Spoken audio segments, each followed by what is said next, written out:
Bonjour à tous et bienvenue dans la semaine de l'écho sur France 24. L'Allemagne dit oui au programme grec. Le Bundestag vote la prolongation de 4 mois du plan d'aide financière à Athènes. Alexis Tsipras, Premier ministre grec, a-t-il capitulé sous la pression de ses partenaires? Que contient le compromis actuel? La réforme du dialogue social dans les entreprises est de retour en France. Après l'échec des négociations, Manuel Valls a convoqué syndicats et patronat et souhaite une réforme ambitieuse. Alors le sera-t-elle? Le Premier ministre en a-t-il les moyens? Enfin, Swiss Leaks, suite, les patrons de HSBC renouvellent leurs excuses sans convaincre les parlementaires britanniques sur les pratiques de fraude fiscale de leur filiale suisse. Comment expliquer l'ampleur du phénomène? Où en est-on de la levée du secret bancaire? Et on en parle avec mes invités. Avec moi sur ce plateau, Robert Rochefort, bonjour, député européen et vice-président du MoDem. Céline Antonin, bonjour, vous êtes économiste à l'OFCE. Et Jean-Marc Daniel, bonjour Jean-Marc, économiste à l'ESCP Europe. Alors, feu vert du Bundestag, eh bien oui, on l'attendait, c'est l'Assemblée nationale allemande. Feu vert à la prolongation de 4 mois du plan d'aide financière à Athènes. Alexis Tsipras, Premier ministre grec, a-t-il capitulé finalement sous la pression de ses partenaires? Que contient le compromis actuel? Quelques réactions et on en débat tout de suite. Ces réformes sont positives. Nous aurons un accord avec la Grèce. Depuis ce matin, la consommation a repris comme avant. Je crois que l'espoir est revenu. Moi, je crois que rien n'a changé depuis hier. On nous donne les os à ronger. Syriza va nous dire « nous avons gagné la bataille » et l'opposition va dire « ils n'ont rien fait ». C'est toujours la même chose. J'espère qu'à la fin de cette période de 4 mois, on sera en position de négociation meilleure qu'aujourd'hui. Et je crois aussi que l'autre question primordiale de l'Europe, la question de la continuité ou non des politiques d'austérité, sera posée dans une autre base. Il ne s'agit pas d'accorder de nouveaux milliards à la Grèce. Non, nous ne voulons pas changer le programme, mais plutôt accorder davantage de temps pour que le programme atteigne son but. Et Robert Rochefort, vous êtes le politique du plateau. Alors, il a capitulé, Alexis Tsipras, devant ses partenaires? Moi, je pense que c'est pas intéressant de le dire comme ça. Effectivement, on est très très loin du programme électoral. Ce qui est important, c'est qu'il y a eu un accord. Ce qui est important, c'est de gagner du temps, c'est ça qui est important? C'est de gagner du temps. Finalement, vous savez, quelle est la bonne nouvelle dans cette affaire? Que le Bundestag ait dit oui. Bien sûr, mais quelle est la bonne nouvelle plus globalement? C'est que le gouvernement grec, il a une petite chance qui est peut-être de faire mieux que son prédécesseur sur des questions fondamentales que sont la réforme de l'État en Grèce, le fait de faire rentrer les impôts, le fait effectivement d'avoir des armateurs et une église qui payent correctement les impôts, le fait qu'on ait un cadastre. Alors pour l'instant, aucun de ses prédécesseurs n'a réussi en fait, à faire une véritable réforme. Et en fait, vous voyez, ça c'est une réforme qui peut très bien aller avec une idée de gauche, pour faire simple. Maintenant, c'est compliqué parce qu'il faut mettre les gens au travail. Ce n'est pas qu'une question de nombre d'effectifs de fonctionnaires ici ou là. Donc, je pense qu'il faut espérer que le gouvernement grec y arrivera. En contrepartie, qu'est-ce qu'ils ont gagné? Ils ont gagné un peu plus de flexibilité, la possibilité peut-être de faire des trocs entre tel ou tel type de mesures d'économie qu'avant on leur avait imposé de force par la Troïka, avec d'ailleurs un gouvernement grec précédent qui ne réagissait pas, qui disait oui, qui prenait ce qu'on lui dictait. Là, un gouvernement qui négociera plus. Bon, il y a un petit peu plus de respiration. Ce n'est pas miraculeux, mais j'espère qu'en tout cas, le peuple grec ne va pas lâcher aujourd'hui le gouvernement tel qu'il est. Vous savez, il faut tenir compte de l'avis des électeurs. Donc, voilà. Et puis, dans les 4 mois qui viennent, espérons effectivement qu'on arrivera à négocier un troisième plan. Je crois qu'il faut que la Grèce reste dans la zone euro, il faut que la Grèce reste en Europe. La Grèce a fait des efforts considérables. Il ne faut pas oublier quand même qu'au cours des années passées, il y a beaucoup d'efforts qui ont été faits par le peuple grec. C'est Antonin, justement, lorsqu'on regarde le compromis, on se demande, alors en dehors du fait qu'effectivement Alexis Tsipras doit mettre en place cette réforme fiscale, ce qui n'a pas été fait, tout le reste, enfin, ce sont C'est l'austérité comme avant. Alors, c'est l'austérité comme avant, peut-être modulo quand même le fait qu'il puisse mettre en place son programme d'urgence, donc qu'il avait promis à la population et qui était un petit peu son va-tout aussi, donc c'est-à-dire mettre en place des bons alimentaires, l'accès à la santé. Alors, c'est assez flou là-dessus. Hein, alors, c'est pas très bien. Je suis d'accord que c'est assez flou, mais enfin, il a quand même obtenu également cette compensation-là, et je crois que sa vraie monnaie d'échange, c'était vraiment ça, c'était la lutte contre l'évasion fiscale, parce que c'est quand même ça qui, à mon avis, a réussi à convaincre la Commission, enfin les institutions européennes. Qu'il allait lutter contre la fraude fiscale avec Tsipras. Qu'il allait lutter. Alors, il parle d'un chiffre de 7 milliards d'euros, qui serait rapporté par la lutte contre l'évasion fiscale, ce qui est quand même énorme. Donc, et le fait de faire rentrer des recettes, ça a convaincu la Commission, parce que l'idée, c'était de pouvoir financer son plan. Après, la question est de savoir est-ce qu'il va vraiment arriver à le faire. Alors, il semble qu'il y ait sans doute moins de liens aussi avec les anciens, avec les anciens, ce qui permettrait de faire rentrer les recettes. En même temps, on a toujours eu des chiffres qui annonçaient une lutte contre l'évasion fiscale qui était très important. Après, on n'a pas forcément eu des résultats à la hauteur. Donc, il faut voir ce qui va être vraiment réalisé. Mais je crois que c'était vraiment ça. Et de toute façon, pour moi, ce qui s'est joué, c'était pas un dialogue de sourds, mais enfin, on savait plus ou moins ce qui allait en sortir de ce compromis. On savait que la zone euro n'avait quand même pas intérêt à laisser tomber la Grèce, parce que ça aurait créé un précédent. Et ça, on savait très bien que de toute façon, on ne voulait pas ouvrir la boîte de Pandore et faire en sorte qu'il y ait une déstabilisation, parce que le risque, c'était que d'autres pays, après, en prennent de la graine. Donc, pour moi, c'était assez évident ce qui allait se jouer. Et le fait que Tsipras allait de toute façon faire des concessions, c'était pas non plus, pour moi, quelque chose de très exceptionnel. Donc, je crois que finalement... Bon, il fallait le faire. Alors, Jean-Marc Daniel, entre ses promesses, effectivement, et ce qui s'est passé lundi dernier, il y a tout de même un fossé. Oui, je crois qu'il a capitulé en race campagne. Je pense qu'il a capitulé pour deux raisons. La première raison, c'est que son programme était un programme qui était à la fois un programme de renégociation de la dette. Or, le problème de la dette est plutôt derrière la Grèce. Encore une fois, quand on regarde les chiffres... Et on va revenir sur le problème de la Grèce. Quand on regarde les chiffres, la charge d'intérêt de la Grèce, c'est 9 milliards en brut, et compte tenu d'un certain nombre d'allègements qui sont encore dans le pipe lié à des décisions européennes, c'est plutôt 6 milliards. Apporté à 320 milliards de dettes, ça fait un taux d'intérêt apparent, un taux d'intérêt sur la dette qui est à 3%, donc qui est inférieur à celui de l'Italie, par exemple. Donc, son taux d'intérêt. Hein, oui. Donc, en masse, c'est 175% du PIB. Le deuxième élément de programme, c'était une relance redistributive à l'ancienne, comme on faisait dans les pays sociodémocrates et travaillistes dans les années 70. Ça, c'est exclu aujourd'hui. Et tout ça, ça a été balayé. Et donc, il a abandonné son programme, ne serait-ce que parce que son programme... Donc, c'est comme avant, alors que le FMI reconnaît même, je vous cite, le FMI, finalement, l'ajustement s'est fait au prix d'une compression des dépenses qui a touché les plus vulnérables plutôt que des réformes structurelles. Alors, donc, on continue comme avant, le deuxième élément, alors que ça ne fonctionne pas. Non, le deuxième élément, c'est quand même qu'il a conservé le symbole. Il y a un certain nombre de symboles. Il gère ça très très bien. Donc la référence, le nom, puisque face au Nein allemand, il y a le Hockey, qui est une référence dans l'histoire grecque au refus de l'invasion italienne dans les années 40. Il est allé voir Théodorakis. Donc il sauve la face. Il sauve la face, mais plus ou moins bien d'ailleurs, parce que dans l'affaire des 500 femmes de ménage du ministère des Finances qui devaient être réembauchées sur le champ, elles sont toujours en attente d'un message. Bon. Donc il sauve la face. Il ne les a pas réembauchées. Hein, il est toujours dans la logique de, finalement, le véritable déficit, c'est un déficit de dignité. Et je pense que ça, il le joue assez bien, mais sur le plan économique, il a capitulé et on commence à avoir des tensions dans sa majorité. Je pense que la leçon qu'il faut en tirer, par-delà ce que dit le FMI, parce que aussi dans les analyses du FMI, ce que les gens ne voient pas, c'est qu'il y a toute une partie de l'économie grecque qui s'est mise au noir, donc on retrouve le problème de la fraude fiscale, parce qu'on parle des armateurs, on se retrouve avec une très grosse économie parallèle. Et il y a une économie parallèle. La quantité de billets en circulation en Grèce, d'après les dernières statistiques de la Banque centrale, c'est 30 milliards d'euros. Ce qui prouve bien l'échec de ces politiques. Ah oui, absolument. Oui, absolument. D'une certaine façon, elles sont illégitimes sur le plan... Je suis d'accord. Elles sont illégitimes sur le plan politique et surtout, les outils qui ont été mis en place ne sont pas efficaces parce qu'effectivement, la population trouve le moyen d'échapper. Et donc, il faut réfléchir à la structure de la fiscalité. Donc, il faut réfléchir. Alors, justement, on va réfléchir sur la problématique de la dette parce qu'il nous reste peu de temps. Je voudrais vous faire réagir à ce qu'a dit Louis Schweitzer. C'était l'ancien patron de Renault. Il est aujourd'hui commissaire général à l'investissement et vous réagirez à ce qu'il a dit justement sur la dette grecque. Les Grecs ont proposé autre chose. Ils ont proposé de rendre une partie de la dette perpétuelle, de revoir les taux d'intérêt, effacer la dette. Mais ça, vous pensez que ce serait une bonne idée? J'y suis favorable. J'y suis favorable. On sait, quand une entreprise a des difficultés, qu'est-ce que font les créanciers? Ils se réunissent et ils voient à quelles conditions l'entreprise peut survivre. Absolument. Et c'est toujours mieux que de laisser crever. Ne pas laisser crever les Grecs, c'est ce qu'a dit Louis Schweitzer, donc renégocier la dette. Vous avez vu quand même ce qui s'est passé aussi, c'est deux choses. La première, c'est que... C'est un ancien patron qui dit ça. Oui, mais attendez. La première, c'est que les Grecs se sont rendus compte qu'ils n'avaient pas d'alliés. C'est-à-dire qu'en réalité, plus les autres pays avaient été touchés par des efforts au cours des années passées, plus il disait il faut que la Grèce paye. Parce que le vrai problème, il est là. Le problème, il n'est pas le cas grec par lui-même. Il est quel risque de contagion par rapport au reste des pays de l'Union européenne. Alors, risque de contagion, là...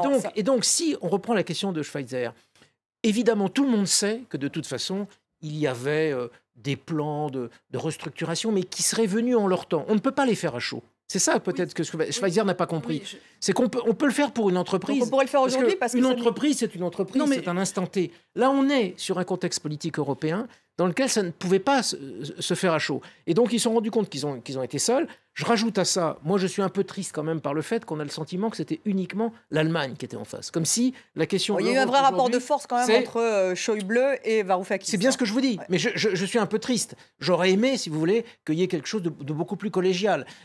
L'Europe de demain, sur le plan économique et politique, ne peut pas être uniquement l'Allemagne qui impose, et puis de temps en temps des mauvais élèves qui ponctuellement lèvent le doigt, et puis qui se font punir par un petit coup de baguette. Vous réagissez sur cette question de la dette ? Juste pour revenir sur cette question de la dette. Alors, je pense que, bon, effectivement, la question de la renégociation de la dette se pose. Alors déjà, elle s'est posée en 2012, puisque les créanciers privés avaient accepté une première, donc avaient accepté de renoncer à 100 milliards, voilà, 100 milliards d'euros.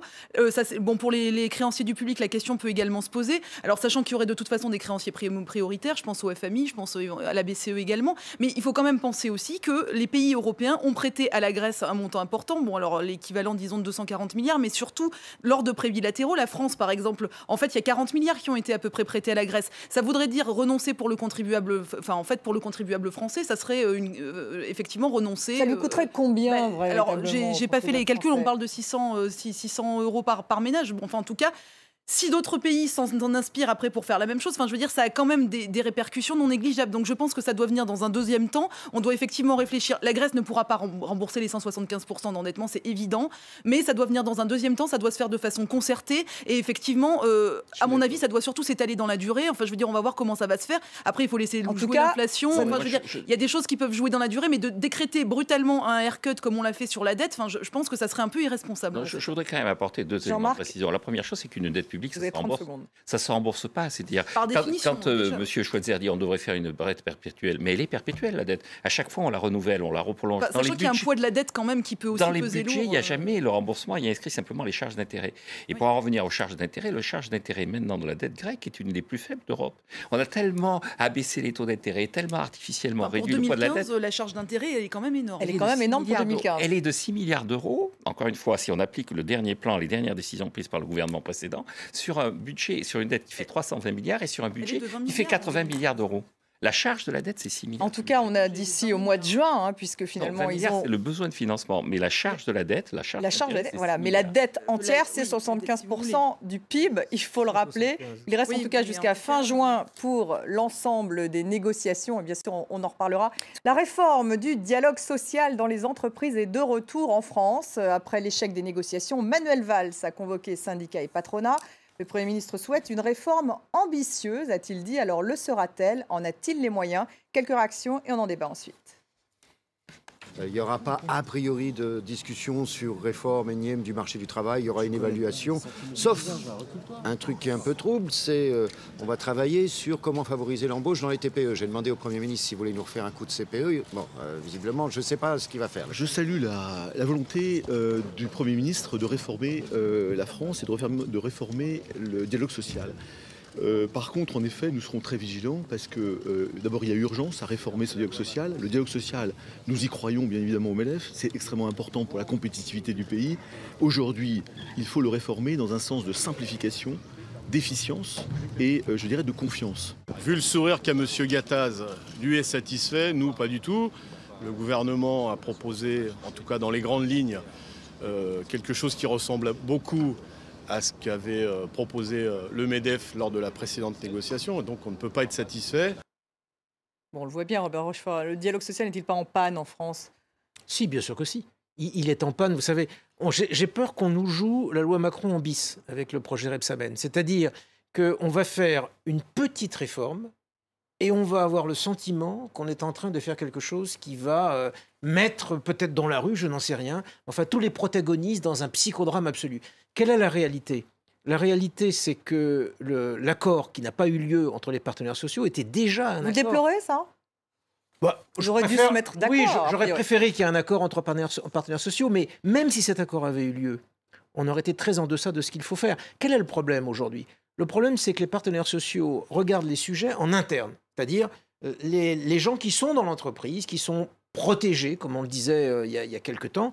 Le véritable enjeu aujourd'hui, c'est l'intérêt général. C'est-à-dire comment faire en sorte que ce dialogue social favorise la création d'emplois, renouvelle les embauches. Et là, je crois qu'on n'y est pas du tout. Un dialogue social moderne. Alors bon, si on peut, un tout petit peu, parce que c'est ça l'enjeu, avec cette loi, lisser un tout petit peu ce qu'on appelle les effets de seuil. Et en particulier l'effet de seuil... On n'en parle plus des effets de seuil. Si, parce que la représentation unique du personnel, on va aller jusqu'à 300 dans les entreprises. Donc peut-être qu'on va un tout petit peu. On déplace l'effet de seuil, quoi. Oui, mais c'est déjà mieux de l'avoir à 300 que de l'avoir à 50. Oui. Mais si vous voulez dire que c'est pas suffisant, je suis évidemment d'accord. Mais je vous dis simplement, voilà, et le problème, c'est que entre la loi Macron et la future loi Rebsamen, ce sera, voilà, quels auront été les deux piliers des réformes économiques et sociales du quinquennat Hollande. Et c'est dramatique parce que, en tout cas, je crois qu'il n'y a aucun économiste sérieux qui, ni dans le premier des cas de figure, ni dans le second, est capable de dire ça va nous donner X% de croissance en plus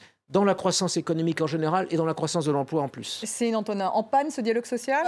Clairement, en plus, pour moi, c'est quand même un camouflet pour François Hollande qui avait quand même promis d'axer, son quinquennat, de le placer sous le signe du dialogue social. Et on voit bien que ça ne marche pas. Donc on arrive vraiment à un échec. Alors que cette réforme serait essentielle pour créer de l'emploi, a priori. Essentielle pour créer de l'emploi, je ne sais pas. Alors sur les effets de seuil, c'est très partagé. Vous avez certains économistes qui vous disent que ça pourrait effectivement supprimer les effets de seuil, pourrait vraiment créer de l'emploi. Vous avez le rapport qu'a eu Kramars qui disait effectivement qu'il y avait un petit effet des effets de seuil. D'autres qui vous disent que ça ne joue pas beaucoup ou ça joue marginalement. Je pense qu'effectivement, moi, pour avoir un petit peu travaillé sur le sujet, on voyait clairement, par exemple, qu'à 49 salariés, on avait un vrai effet de seuil et que les entreprises n'embauchaient pas puisque justement, elles ne grossissaient pas ou elles attendaient vraiment d'avoir énormément de profit pour pouvoir le faire. Donc je pense qu'il y a effectivement la question des effets de seuil qu'on ne règle pas avec cette réforme. Donc ça, c'est la première chose. Et ensuite, je pense que effectivement, la réforme est très en deçà de ce qu'on attend. Par exemple, au niveau des réflexions qu'on pourrait mener à l'heure actuelle, je pense qu'il y a une vraie réflexion à mener sur le contrat de travail, sur la distinction entre CDD et CDI, par exemple, puisqu'on a un marché de l'emploi qui est très dual. On ne réfléchit pas. Alors, je ne dis pas forcément aller vers l'emploi unique, vers le contrat unique, mais je pense que ça fait partie des pistes de réflexion qu'il faut en exclure aucune. Réfléchir elle est totalement exclue aujourd'hui. Tout à fait, mais je veux dire réfléchir à la formation professionnelle, à la formation tout au long de la vie du salarié. Ça me paraît plus important de savoir ce qu'on fait des salariés à l'heure où justement on augmente l'âge de départ à la retraite. Ça me paraît plus important qu'effectivement quelques petites chamailleries parfois pour savoir si un tel doit rester ou pas dans l'entreprise. Donc je pense qu'il y a de vrais enjeux et malheureusement on n'a pas su s'en emparer. Et pourquoi, Jean-Marc Daniel? Parce que de toute façon, Manuel Valls n'a pas les moyens de faire passer un tel projet à l'Assemblée aujourd'hui. Oui, je pense qu'il y a justement plus important. Il y a trois façons d'aborder le problème. La première façon, on l'a vu avec le nouveau secrétaire général de la CGT. Il a dit si ça fait plaisir à M. Gattaz, moi ça me fait pas plaisir. Oui, donc à partir de ce moment-là, il n'y a pas que la CGT. Il n'y a pas que la CGT, mais à partir de ce moment-là, il est difficile de se mettre d'accord. Il suffit que je vous interdis d'être d'accord avec moi. Donc sortir de cette logique. Oui, donc on est dans une logique qui est une logique d'affrontement. Mais la logique législative sera différente, mais finalement on n'est pas loin. On n'en est pas loin. Le deuxième élément, je pense qu'il y a quand même dans les effets de seuil, mais il n'y a pas que les effets de seuil, il y a tout un toilettage du code du travail qu'il faut faire, parce que ce code du travail, il est issu de toute une histoire. Il y a encore, alors tout le monde parle ça, on n'en parle plus non plus, alors qu'effectivement, ça fait l'objet de nombreux débats. Oui, alors des chambres d'allaitement qui avaient été prévues par la loi Thomas 1916, qui sont toujours dans le code du travail, etc.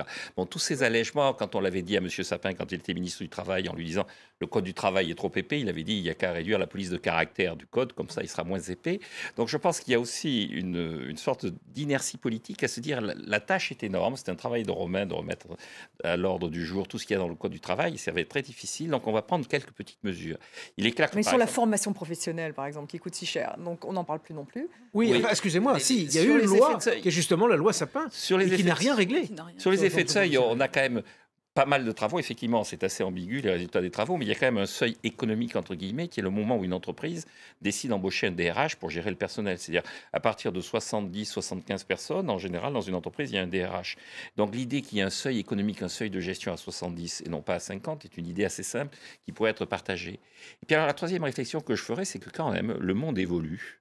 Le salariat d'aujourd'hui n'a rien à voir avec le salariat du monde industriel des années 40-50. Le Code du travail est conçu sur une durée hebdomadaire du travail, un mode d'organisation du contrat de travail qui est lié au travail industriel. On a de moins en moins de salariés, en fait, de plus en plus d'auto-entrepreneurs, de relations qui sont des relations marchandes. C'est le règne de l'entrepreneuriat. C'est le règne de l'entrepreneuriat. Et se caler dans une organisation intellectuelle où on va avoir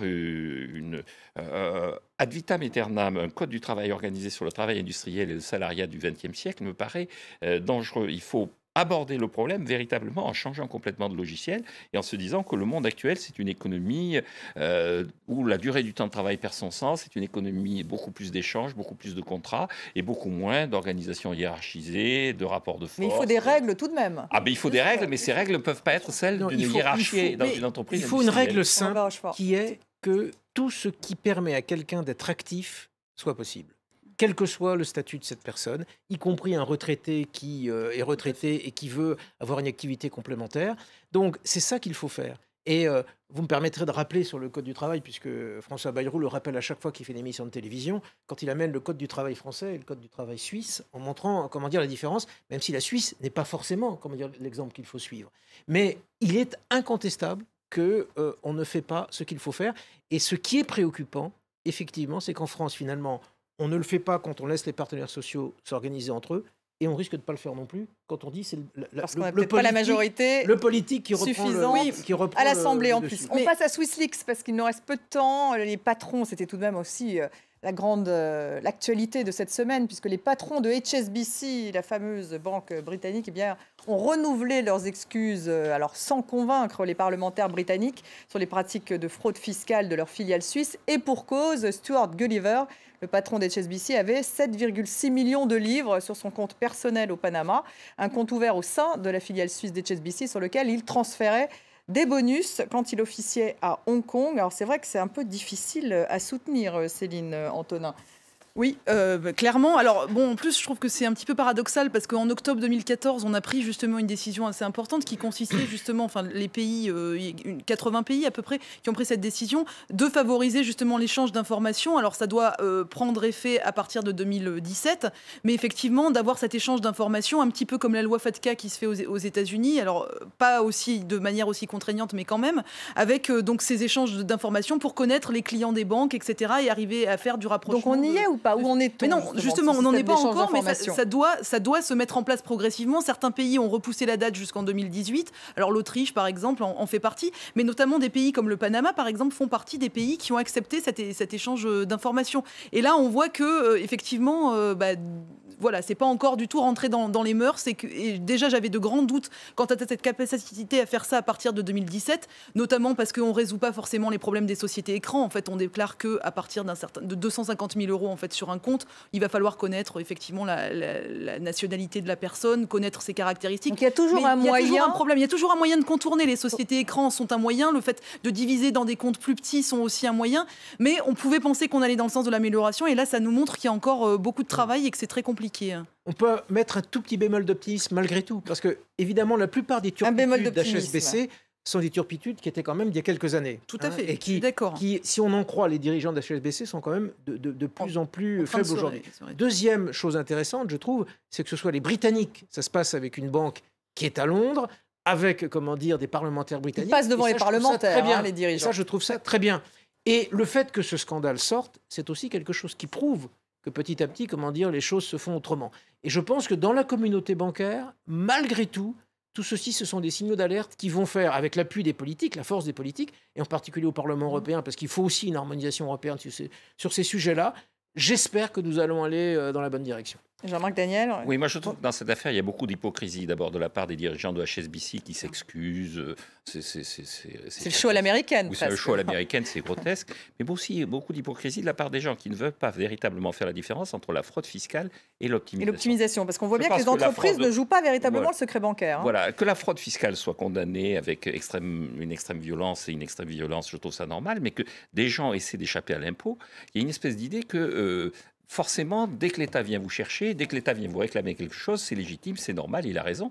Il y a aussi des moments où les gens sont en droit de s'interroger sur à quoi sert l'argent qui est pris. Est-ce qu'on ne peut pas essayer dans le cadre de la loi, d'échapper à l'impôt et d'échapper à une forme de violence que représente la collecte de l'impôt. Donc je pense qu'il faut effectivement que si on veut éviter la fraude, l'optimisation fiscale et la fuite devant l'impôt, il faut reconstruire une légitimation de la dépense publique. Et je pense qu'un des problèmes aussi, c'est que de plus en plus de gens ont la conviction qu'on utilise mal les impôts. Je vois la révolte contre le RSI en ce moment, contre le régime social des indépendants, c'est aussi la conviction chez des artisans, chez des gens modestes qui gagnent difficilement leur vie, que l'utilisation de l'argent qu'ils sont amenés à confier à ce système n'est pas optimale. Donc perte de légitimité des États, effectivement, ça participe, vous dites, de cette optimisation fiscale. Mais enfin bon, c'est vrai que les politiques voudraient aller plus loin, donc on verra. Dans la semaine, on peut aussi rajouter McDonald's, l'effet McDonald's. Je pense optimisation fiscale. Arrêter la concurrence fiscale. Moi, de ce point de vue, je ne suis pas un ultralibéral, peut-être. Par comparaison. Vous voulez de l'harmonisation fiscale? Oui, non, mais les États harmoniser. Il faut harmoniser les fiscalités, en particulier sur l'impôt sur les sociétés. Oui, ça c'est un fait, mais il faut convaincre l'Irlande de le faire. Non, il faut d'abord il faut convaincre l'Irlande. Déjà, on ne convaincra pas Jean-Marc Daniel. Et puis évidemment, si l'Europe est condamnée ou se condamne elle-même et les autres pays pas du tout, ça reste aussi un problème. Merci à tous les trois en tout cas d'avoir été mes invités. Merci à vous de nous avoir suivis.